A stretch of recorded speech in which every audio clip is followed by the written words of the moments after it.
میرا چاچا جب سے امام مسجد بنا تھا، گاؤں میں عجیب عجیب سے واقعات ہونا شروع ہو گئے تھے۔ وہ جیسے ہی عصر کی نماز کے لیے اذان دیتا تو اسی وقت گاؤں کی ایک جوان لڑکی مر جاتی اور چاچا اس لڑکی کا جنازہ بھی نہ پڑھتا۔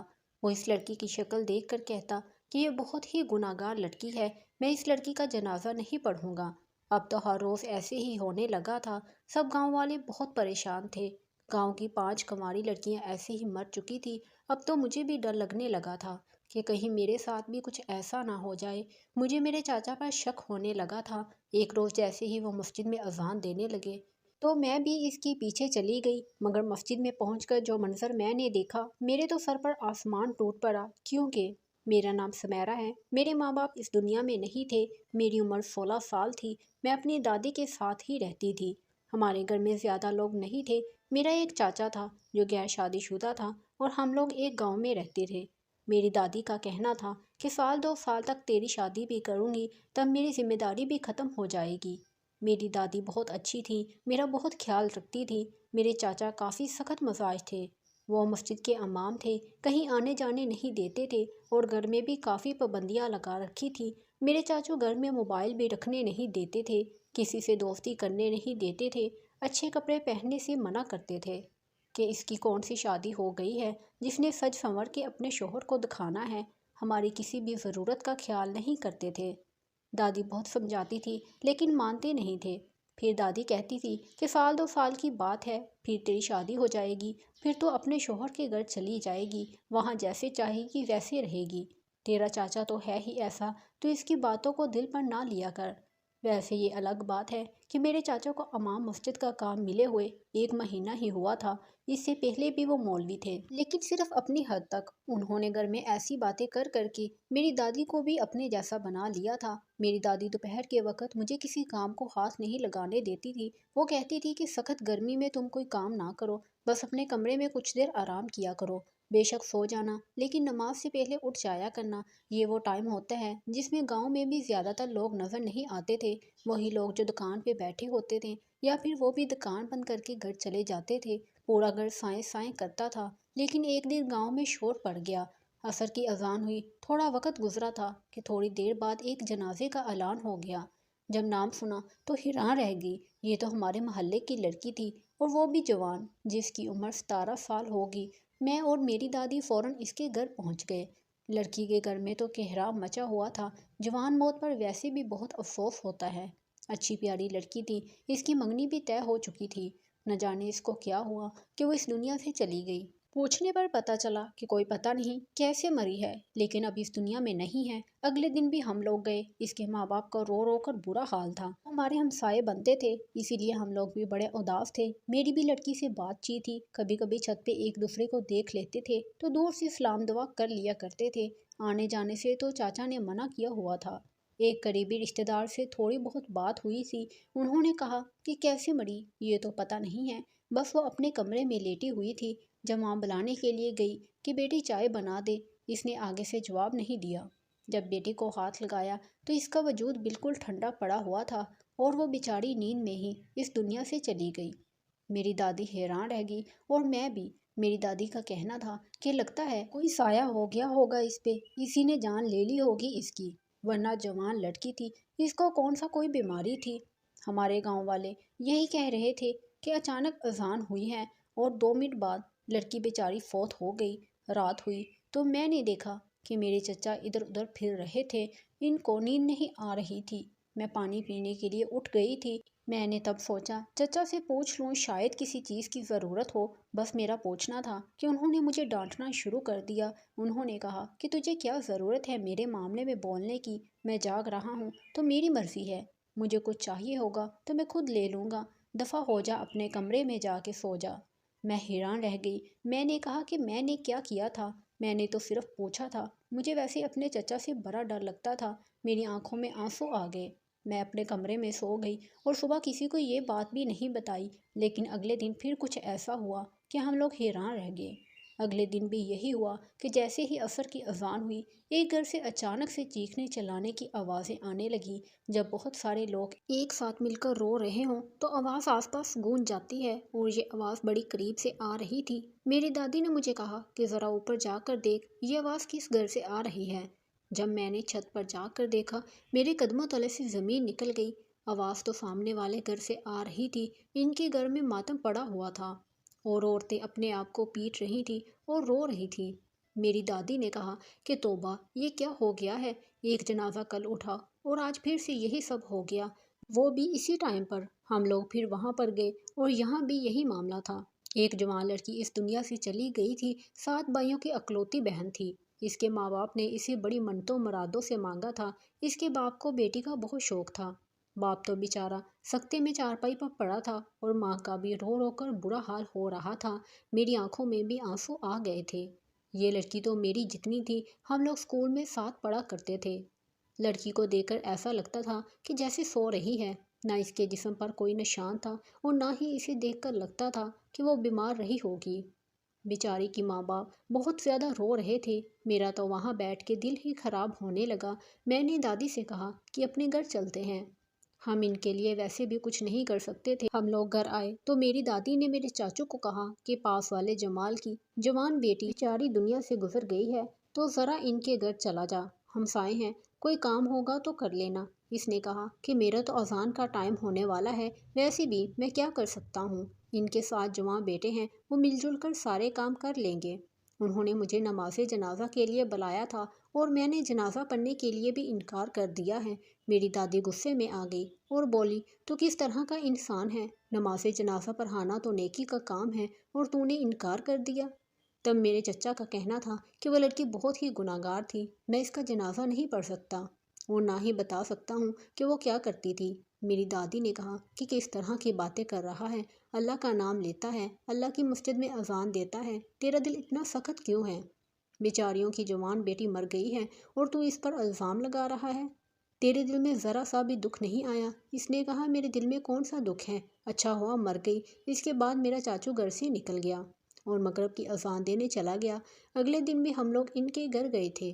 ہم لوگ ان کے لیے کچھ نہیں کر سکتے تھے، لیکن گھر میں تھوڑا بہت کام کرتے رہے، ان کو تسلی دیتے رہے۔ میری دادی بڑی پریشان تھی، رات کو بیٹھی تھی تو کافی ڈری ہوئی لگ رہی تھی۔ میں نے کہا کہ کیا بات ہے؟ کہنے لگی کہ 2 دن میں 2 جوان لڑکیوں کے جنازے اٹھ گئے ہیں، ضرور کوئی نہ کوئی مسئلہ ہے۔ دادی نے کہا کہ خود سوچو، ان دونوں بچیوں کو کچھ بھی نہیں تھا، پھر وہ اس دنیا سے کیسے چلی گئی؟ کوئی نہ کوئی تو گڑبڑ ضرور ہے۔ میں یہ سن کر حیران رہ گئی، کیونکہ میں بھی تو جوان لڑکی تھی، مجھے بھی ڈر لگنے لگا۔ میں نے کہا کہ دادی کہیں میرے ساتھ کچھ ایسا نہ ہو جائے۔ میں اپنی دادی کے گلے لگ گئی، اور میری دادی نے بھی مجھے گلے سے لگا لیا۔ انہوں نے کہا کہ آج سے تو میرے کمرے میں سویا کر، میرے اچھے والے بیٹے کی آخری نشانی ہے۔ میرا چاچا گھر میں آیا اور اس نے ہماری آخری بات سن لی۔ میرے چاچا نے کہا سارا گاؤں تو پاگل ہو گیا ہے، میرے گھر والے تو پاگل نہ ہوں۔ میرا چاچا کہنے لگا جہاں بھی جاؤں یہی باتیں ہو رہی ہیں کہ 2 دن میں 2 جنازے اٹھ گئے ہیں، کوئی نہ کوئی چکر ہے، ہو سکتا ہے لڑکیوں نے خودکشی کر لی ہو۔ میری دادی نے کہا کہ ایک لڑکی تو 7 بھائیوں کی اکلوتی بہن تھی، سارے گھر کی لاڈلی تھی، وہ کیوں خودکشی کرتی؟ اور دوسری لڑکی کی شادی ہونے والی تھی، اس نے خودکشی کیوں کرنی تھی؟ میرے چاچا نے کہا کہ اماں تجھے نہیں پتا آج کل لڑکیاں کیا کرتی ہیں، آج کل وہ حالات نہیں رہے ہیں کہ لڑکیوں کو باہر نکالو گے تو بگڑ جائیں گی۔ آج کل تم لڑکیوں کو گھر کی 4 دیواری میں رکھو تب بھی بگڑ جاتی ہیں۔ یہ جو فتنہ موبائل ہاتھ میں آ گیا ہے، ساری دنیا ان کے سامنے آ جاتی ہے، اور ایک موبائل سے اتنے گناہ ہو سکتے ہیں، یہ آپ کو پتہ ہے۔ میرے چاچا نے تو تقریر شروع کر دی تھی۔ میری دادی نے کہا کہ مجھے کچھ نہیں پتا، مجھے تو بس اپنی بچی کی فکر ہے کہ اس کو کچھ نہ ہو جائے۔ ویسے بھی جو 2 لڑکیاں اس دنیا سے گئی ہیں وہ آس پاس کے علاقے سے تھیں۔ میرے چاچا نے کہا کہ اپنی سمیرا کو کچھ نہیں ہوتا، اور آپ بھی اس کو نہیں ڈرائیں۔ چچا نے کہا کہ جاؤ میرے لیے جا کر کھانا لے آؤ۔ میں نے کہا کہ لائٹ گئی ہوئی ہے، لائٹ آ جائے تو دے دیتی ہوں۔ کچن میں بڑا اندھیرا تھا، مجھے تو ڈر لگتا ہے۔ میرے چاچا کو اور غصہ آ گیا، اور اس نے کہا کہ اب دیکھ لو، اس کو تو کام نہ کرنے کا بہانہ مل گیا ہے۔ میں اٹھ گئی اور موم بتی کی روشنی میں ہی کچن چلی گئی۔ دادی نے چاچا کو کہا کہ کیوں بیچاری کے پیچھے پڑا رہتا ہے، بچی ہے، ہم نے اس کی شادی بھی کرنی ہے، پہلے تیری شادی کریں گے تو اس کی شادی کریں گے نا۔ گھر میں ایک بیٹی آ جائے گی تو دوسری جائے گی، اگر اس کو بیچ دیا تو پھر گھر کے کام کون کرے گا؟ میرے سے تو کچھ نہیں ہوتا ہے، جتنی یہ میری خدمت کرتی ہے اتنی میری کوئی اور خدمت بھی نہیں کر سکتا۔ تو جلدی سے شادی کیوں نہیں کر لیتا؟ اگر تیری شادی ہو جاتی تو آج تیرے بچے بھی ہماری سمیرا کی عمر کے ہوتے۔ میرے چچا نے کہا کہ میں بالکل بھی شادی نہیں کروں گا۔ آپ میری شادی کا خیال اپنے دل سے نکال دیں تو یہی بہتر ہے۔ میری دادی نے کہا کہ کوئی وجہ بھی تو ہوگی شادی نہ کرنے کی۔ تب میرے چچا نے کہا کہ وجہ یہی ہے کہ مجھے جس طرح کی لڑکی سے شادی کرنی ہے اس طرح کی لڑکیاں آج کل آنا بند ہو گئی ہیں۔ آج کل کی لڑکیوں نے موبائلوں پر بہت سے لڑکوں سے دوستی لگا رکھی ہوتی ہے۔ میری دادی نے کہا کہ لیکن ہر انسان تو غلط نہیں ہوتا۔ امی، میں نے کسی سے بھی بحث نہیں کرنی، بس یہ میرا آخری فیصلہ ہے کہ میں نے شادی نہیں کرنی۔ آپ مجھے میرے حال پہ چھوڑ دو اور اپنی اس بچی کے لال نخرے اٹھا کر اس کی شادی کروا دے۔ لیکن میں پہلے ہی بتا رہا ہوں کہ شادی پر کوئی بھی فضول رسم نہیں ہوگی، بس کوئی اچھا سا گھر دیکھ کے اس کی شادی کرا دیں گے، بس مسجد میں بیٹھ کر نکاح کروا دیں گے، نکاح بھی میں ہی پڑھا دوں گا، اس کو یہاں سے چلتا کرو۔ اور رہی بات تیری تو سن لے، تیرے ہاتھ پیر سلامت ہیں تو اپنا خیال رکھ سکتی ہے، اور اگر نہیں کرنی اس کی شادی تو بے شک نہ کر، اس کو اپنی خدمت کے لیے رکھ لے۔ ویسے بھی بڑے بھائی نے ہمارے لیے کیا ہی کیا تھا؟ کچھ بھی تو نہیں کیا تھا، ساری زندگی اپنی بیوی کی غلامی کرتا رہا ہے، اس کو لے کر ایک طرف ہو گیا، اور پھر یہ تو اچھا ہوا کہ اسے اس کی کیے کی سزا مل گئی۔ میری دادی نے کہا کہ شرم کر، بھائی اور بھابھی کے مرنے پر خوشی کا اظہار کر رہا ہے۔ تب چاچا کہنے لگا کہ سب کو ان کے کیے کی سزا ملتی ہے اور اسی دنیا میں ملتی ہے، یہ بات ہمیشہ یاد رکھنا۔ میں نے اپنے چچا کے لیے کھانا نکال دیا اور وہ کھانا کھا کر سو گیا۔ میری دادی کا کہنا تھا کہ یہ لڑکا تو پاگل ہو گیا ہے، پتہ نہیں میں کیا کروں۔ میرا بڑا بیٹا جیسا بھی تھا برا نہیں تھا، اگر اپنی بیوی کے حق میں اچھا تھا تو اس میں کیا برائی تھی؟ میری دادی مجھے میری امی ابو کی باتیں سناتی رہتی تھیں۔ وہ کہتی تھیں کہ تیری امی اور ابو بہت اچھے تھے، تمہاری ماں اس گاؤں کی نہیں تھی، وہ شہر کی تھی، یہاں پر نہ رہ سکی، لیکن اس کی کوئی غلطی نہیں تھی، اور بس قسمت بری تھی جب وہ دونوں اس دنیا سے چلے گئے اور ایک حادثے میں ہم لوگ کو اکیلا چھوڑ گئے۔ شکر ہے کہ اس دن تو میرے پاس تھی، اگر اس دن تو میرے پاس نہ ہوتی تو اب اس دنیا میں نہیں ہونا تھا۔ لیکن مجھے تو پہلے ہی ڈر لگ رہا تھا کہ کہیں واقعی میں اس دنیا میں نہ رہوں، کیونکہ تیسرے دن بھی گاؤں کی ایک جوان لڑکی ٹھیک اسی وقت نماز عصر کی اذان ہوتے ہی فوت ہو گئی تھی۔ اب تو روز اس گاؤں سے جنازے اٹھنے لگے تھے۔ ایک دفعہ کہیں سے اڑتے اڑتے یہ بات ہمارے کانوں تک بھی آ پہنچی تھی کہ جب سے یہ ارشاد نے اذان دینا شروع کی ہے تب سے ہی اذان کے فوراً بعد کوئی نہ کوئی لڑکی مر جاتی ہے۔ یہ سب کچھ اس کی وجہ سے تو نہیں ہو رہا ہے، یہ کوئی گناہ گار انسان تو نہیں ہے جو اللہ کی مسجد میں منبر پر کھڑے ہو کر اذان دیتا ہے، تو اس کی سزا ہم سب کو ملتی ہے۔ میرے چاچے تک یہ بات پہنچی تو اس نے بھی غصے کا اظہار کیا۔ اس نے کہا کہ جس نے بھی یہ بات کی ہے وہ مجھے مل جائے، میں اس کو بتاؤں گا، بھلا اس میں میرا کیا قصور ہے۔ گاؤں میں چھوٹی چھوٹی باتیں بہت پھیل جاتی ہیں۔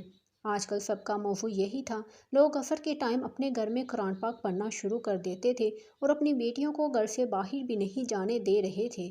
ایک دن میں نے کچھ بہت ہی عجیب دیکھا۔ میری دادی کی طبیعت خراب تھی کیونکہ ان کے سر میں بہت درد تھا اور میرے چاچا گھر پر نہیں تھے۔ میں درد کی گولی لینے کے لیے کریانے کی دکان تک گئی۔ میری دادی نے کہا کہ تیرے چاچا نے دیکھ لیا تو تیری جان لے لے گا۔ میں نے کہا کہ کچھ نہیں ہوگا، ایک دو تھپڑ مارے گا تو کھا لوں گی۔ جب میں دکان پر گئی تو وہاں پر ایک لڑکی کھڑی تھی جس کو میں جانتی تھی، وہ میری عمر کی تھی۔ تھوڑی دیر میری اور اس کی آپس میں بات چیت ہو گئی۔ اس نے کہا کہ وہ بھی بہت ڈری ہوئی ہے، کوئی پتہ نہیں کہ کیا ہو جائے۔ میں اس کو اپنے ساتھ لے کر چلنے لگی۔ اس کا گھر پہلے آ گیا تو وہ اپنے گھر میں چلی گئی اور میں اپنے گھر میں داخل ہو گئی۔ گھر آئی تو میں نے اپنی دادی کو دوائی دے دی، لیکن اس دن وہی لڑکی اس دنیا سے چلی گئی جو مجھے دکان پر ملی تھی۔ سب کہتے تھے کہ لڑکیاں خودکشی کر رہی ہیں، ان کے ماں باپ اپنی عزت بچانے کے لیے یہ بات چھپا رہے ہیں، لیکن میں یہ بات نہ مانتی تھی کیونکہ میں نے اس لڑکی کو دیکھا تھا۔ اس کو دیکھ کر تو ایسا کچھ بھی نہیں لگتا تھا کہ یہ کوئی زندگی سے تنگ تھی اور ابھی جا کر اپنی جان لے لے گی۔ یہ گاؤں ایسا بن گیا تھا کہ جیسے اب یہاں کوئی بھی نہیں رہتا ہے، کون کس ٹائم نکلتا تھا، کس ٹائم آتا جاتا تھا، کسی کو بھی پتہ نہیں تھا۔ عورتیں تو بالکل ہی گھر سے باہر نہیں نکلتی تھیں اور جوان لڑکیوں کی زندگی تو عذاب ہو کے رہ گئی تھی کہ وہ گھر کے اندر ہی پڑی رہتی تھی۔ خیر دن گزرتے گئے۔ ایک دن میں نے اپنے چچا کو کسی سے فون پر بات کرتے ہوئے سن لیا۔ ہمیں تو وہ گھر میں فون رکھنے نہیں دیتا تھا، لیکن اس کے پاس فون تھا۔